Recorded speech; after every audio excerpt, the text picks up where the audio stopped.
Hello, neighbor. I'm Robert Burns, and we are conducting a very special edition of Sound Off Louisiana right outside of the State Board of Cosmetology. We have just concluded the meeting of Monday, December the 2nd, 2024, and the news was broken today in the meeting that the Louisiana Supreme Court has declined to hear the writ with regard to the hair braiding litigation that the Institute for Justice had filed approximately, don't hold me to this, but it's been approximately 7 years that this whole matter has been in litigation. And we'd like to introduce a special guest today because some very strong sentiments with regard to hair braiding has been expressed, and we'd like to give an opportunity to move in a little closer, make sure we catch your voice. Yes. And I'll just turn the floor over to you because I think your sentiments have been very well expressed, and I'm sure you'll have no trouble repeating them now. So the floor is yours. Hi, my name is Anisa Parks. I'm co-owner of Headliner Salon in New Orleans, Louisiana. I'm sorry for my voice right now. You know the weather. But really, our biggest thing at Headliners is that we specialize in natural hair, particularly locks, braids, and so this is something that is very, a contentious part of what we do. And our biggest thing is finding students and cosmetologists that actually do what we need them to do. Since we've had this alternative hair design permit. Mm-hmm. We haven't had really quality locticians or stylists that actually do this. The problem is there's not a incubator or something in between that could have pulled some of these people or grandfathered some of these people in to actually teach and other students about hair like locks and everything. My wife has been doing this work for over 20 years, and she had to go back to school, first getting her barber license and then completing cosmetology school. Everybody don't have the money or the resources to do that. So we are very strongly about finding people who can do these things.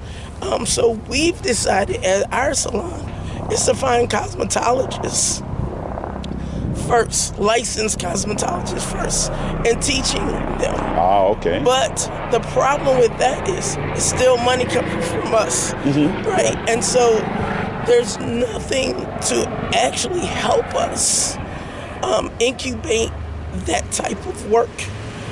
This is important type of work. This is not something that we take lightly.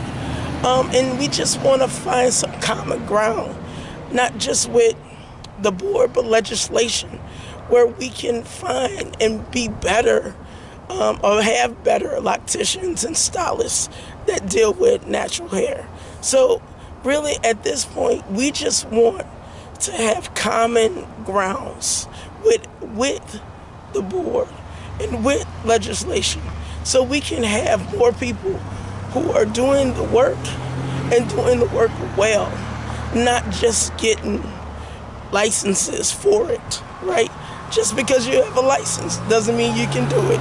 And so that's our biggest thing. So thank you. And I thank you. And would you say it's fair to say that a number of hair braiders, when we use natural hair permit, that's basically another phrase for hair braiding. Yeah.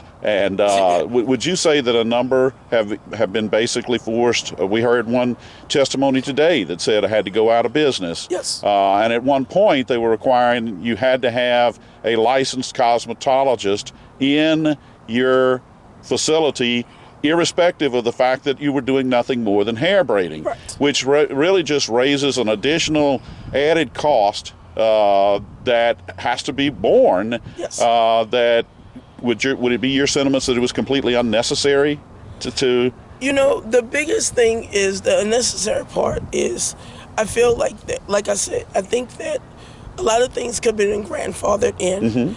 I also think, like, if you're looking at it from a sanitizing thing, is why don't you create something where that breeder could have learned how to do, like, sanitization and stuff like that, where it doesn't disrupt their whole business.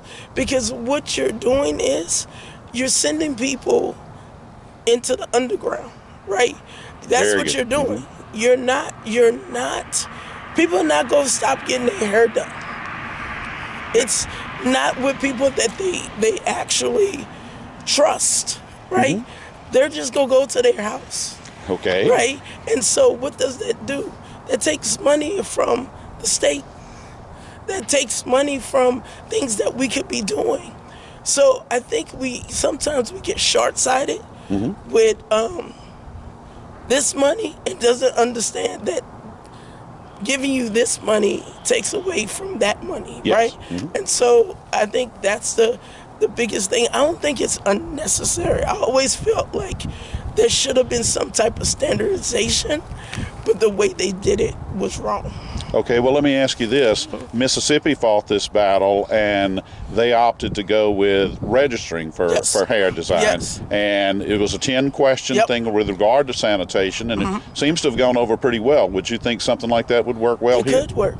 It could work, And I said this in the last meeting, that a lot of people will either go to Texas or Mississippi. Right.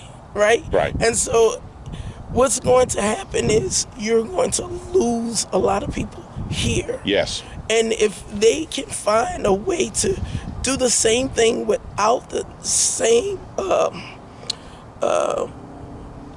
registrations and all that kind of stuff somewhere else, they're going to go somewhere else. Sure. And so what we going to have here, we're going to lose out. Our clients going to lose out. Our citizens are going to lose out. And so, or they go underground.